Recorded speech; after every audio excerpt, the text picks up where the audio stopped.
The Lord of the Rings movies had one of the strongest casts in movie history, but many actors missed out on a role in Peter Jackson's trilogy. In this video, I want to take a look at what some of the other options were, but it is safe to state that these could have made the Lord of the Rings trilogy very different movies. Let's have a look. The Lord of the Rings trilogy was a career changer for a lot of the actors involved, and for other members on that team.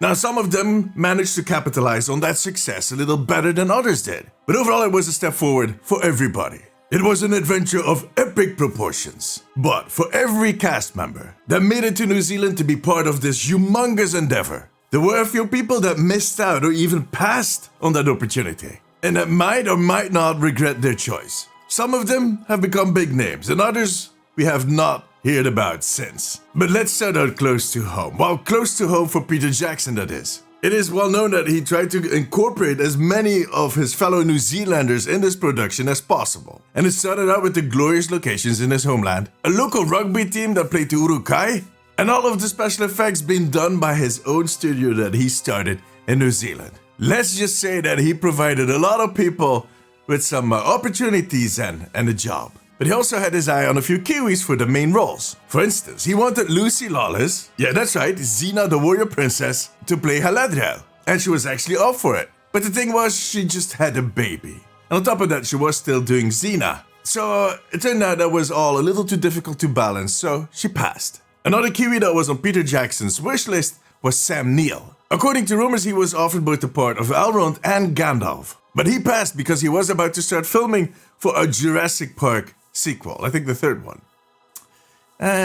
Maybe not the best choice. And he was not the only one that was on the Gandalf list. So was Sean Connery, for instance. But he read the script, read the books, even saw these old movies that Peter Jackson based his movies on, or that inspired Peter Jackson, and he did not understand what it was all about, so he passed. Patrick Stewart, on the other hand, turned it down because he was hoping to land another role. Or at least that's what he says. Yeah, he might have just been way too busy. You know, with all the X-Men stuff and everything that was happening with Star Trek. You're a cutie full of charm. D, you're a darling, and E, you're exciting, and F, you're a feather in my arms. And filming a main part in 3 movies in a row is quite a commitment. Which is also why Christopher Plummer passed on the role. And the weirdest name on this whole list, David Bowie. Yeah, really. He was actually pitched as both Gandalf and Elrond. He had a chat with, I think, Peter Jackson and the studio execs, but they all quickly decided that he was not fit for the part. For one, because he was too famous, and two, he was just way too busy, way too many other commitments. And look, if I'm being honest, I love Hugo Weaving's performance. He did an amazing job. Although I was waiting for him to sneak in the Mr. Anderson. He didn't, sadly. As you can see, we've had our eye on you for some time now, Mr. Anderson. But I just would love to have a peek into a universe that actually did cast David Bowie for that role. Just to see it, for a split second, maybe. An actor that did see himself in that role, but that missed out in the end, was Christopher Lee. Christopher Lee was a humongous fan of the books. He read through all of them at least once a year. And he was actually the only cast member that ever got to meet Tolkien, because he was that old. But while he did not get to play Gandalf, he was cast as Saruman, and he did an amazing job. Concealed within his fortress, the Lord of Mordor sees all. His gaze pierces cloud, shadow, earth, and flesh. Another actor that did an amazing job was Viggo Mortensen. But he was a really last-minute addition to that cast. And when I say last minute, I'm not exaggerating. A lot. See, Peter Jackson had initially cast an Irish actor called Stuart Townsend to play Aragorn, or Strider. They worked with him, trained him, did rehearsals for 2 months. And just as they were about to start filming, they fired him. And they ended up bringing in Viggo Mortensen, which sounds like a bit of a dick move. But look. Turns out that Stewart did not look old enough to play that role. Strider or Aragorn had lived through a lot of stuff. He was already quite old, to be honest, when the movie starts. And it doesn't really work if you just hear him talk about everything that he went through. You need to see it in his face. And that is what you saw in Viggo's face. Now, jumping into a role that late is not easy. Luckily, Viggo was the person to do it. He was motivated. For one, because he loved the challenge. But second, because his son was a huge fan of the books. He kind of pushed his dad into picking up the role. So he took the challenge and ran with it. And what a performance. That man broke his toe on film for all of us. Yeah, you knew about that, okay.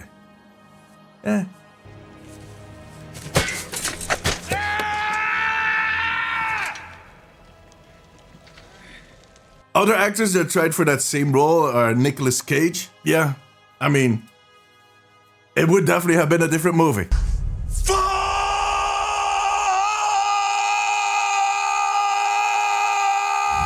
Vin Diesel tried that, but he didn't make it. There are even rumors that Russell Crowe and Daniel Day-Lewis were offered those roles at some point, but they both turned it down. Liam Neeson was offered the part of Boromir, which he turned down. And Sean Bean ended up playing that role, and he did a great job, even if he was reading straight from the script that he had taped to his knees during the whole council scene.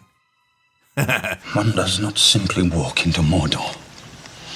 Now that I told you, you cannot unsee it. But to be fair, in his defense, they had rewritten the whole scene the day before. It is still funny though. His brother Faramir was played by David Wenham, but at some point, Ethan Hawke had signed up for that role. It turns out that Hawke is quite the big Lord of the Rings fan, and he had signed in, but backed out at the last minute. And it is officially unknown why. But some people suggested it was Uma Thurman, who was his wife at that moment, was one of the reasons, since she was the first to back out. See, she was originally pitched the role of Eowyn, after Kate Winslet passed on the role. And that would definitely have made the commitment of both those people a little easier, since they could travel as a couple. It would not have been as difficult. But apparently she was not as keen as Ethan was, so she kind of backed out, and I presume that after that, he kind of gave up too. Now later, during a talk show, she admitted that she kind of regrets passing on that role, but you know, too late.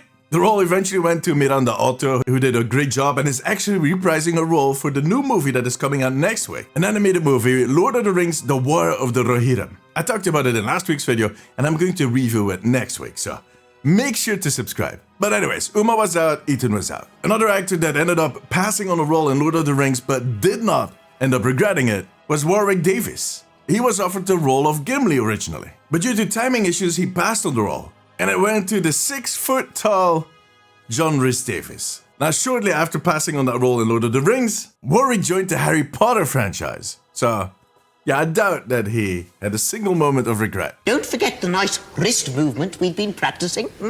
The swish and flick. Everyone?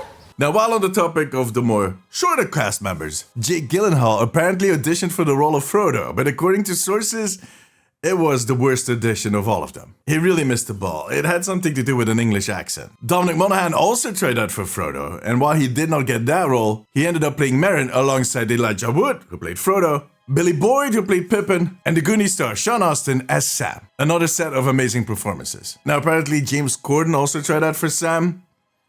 Yeah, good thing he didn't get that role. I don't like that guy. Sorry. But to be fair, I'm kind of glad that all these people that we discussed did not get that role. Except maybe for David Bowie, you know. But no, seriously, there are some great actors in that cast. And look, there's probably a ton of names that actually auditioned for all of these roles that we will never know about. But in the end, this cast nailed it. These movies are still among my favorite movies ever. And those actors will forever be in my head and in my heart as those characters that I read about as a 12-year-old, sitting on my bed with a flashlight, mesmerized and fascinated by all of these amazing adventures. Ah, the memories. Anyways, are there any rumors or facts about the cast that you know about and that I did not cover in this video? Let me know in the comments. I look forward to reading all of them. For now, however, that was it. If you enjoyed this video, give it a thumbs up. It always helps me out. Maybe check out one of my other videos. And make sure to subscribe because I'm going to be back with a new video next week. Till then, take care of yourself, take care of each other. Bye-bye.